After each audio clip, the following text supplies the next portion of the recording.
వహించింది అనేది చిన్న పిల్లవాడిని రేపు పుట్టబోయేవాడిని ఊహల్లో తెలిసినప్పుడు ఎవరైనా కానీ గబాల్ని ఏమైందంటే రంగా గారి పేరంటే ఇది నాయన తెలుగుదేశం పార్టీకి అంత అతను తన క్యారెక్టర్ నమ్ముకుని వెళ్ళిపోయాడండి. రాధా గారి గురించి మీరు మాట్లాడుతున్నారు. తన క్యారెక్టర్ని ఏ విధంగా అమ్మేసుకుని వెళ్ళిపోయాడు అనుకున్నారు? నా తండ్రిని చంపింది తెలుగుదేశం పార్టీ అని ఒక స్టేజ్ లో అన్నాడు. తర్వాత నా తండ్రిని చంపింది తెలుగుదేశం పార్టీ కాదు కొంతమంది వ్యక్తులు అన్నారు. ఇప్పుడు దాడిని కొంతమంది వ్యక్తుల కింద తీసుకున్నట్టయితే ఎందుకు మరి ఇప్పుడు మీరు అంటున్నారు వైఎస్ఆర్ కాంగ్రెస్ పార్టీ తరఫున ఆపాదించుకుని మీరు చేస్తున్నారని చెప్పని మీరెందుకు ఆపాదిస్తున్నారు? కొంతమంది వ్యక్తులు ఉన్నారని మీరెందుకు అనట్లేదు? ఏమండి, దేశం అంటే మట్టి కాదు, దేశం అంటే మనుషులో. మనుషుల నుంచే పార్టీలు వస్తాయండి.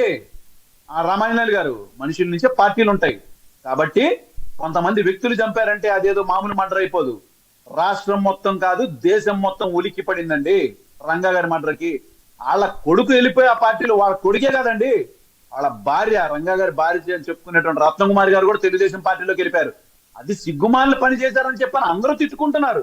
అండ్ ఇంకొకటి, రాధా గారికి తెలిసిందల్లా ఒకటే, రంగా గారి వర్ధంతికి బయటికి రావటం, రంగా గారి జయంతికి బయటికి రావటం.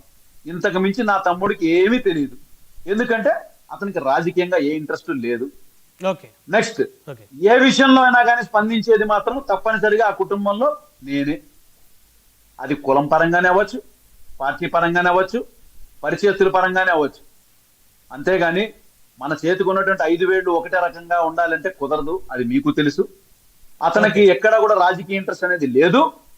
రాజకీయంగా అతనికి సీట్ ఇచ్చారా లేదా అని చెప్పినట్టు అతను వేసినటువంటి చారిత్రాత్మకమైనటువంటి తప్పిదమే తెలుగుదేశం పార్టీలోకి వెళ్లే ముందు ఇచ్చినటువంటి ఒక భయంకరమైన స్టేట్మెంట్. ఇంకా అలాంటి వ్యక్తి గురించి మీరు స్పందన కోరుకోవడం ఏంటి? స్పందించేవాడి గురించి మాట్లాడండి.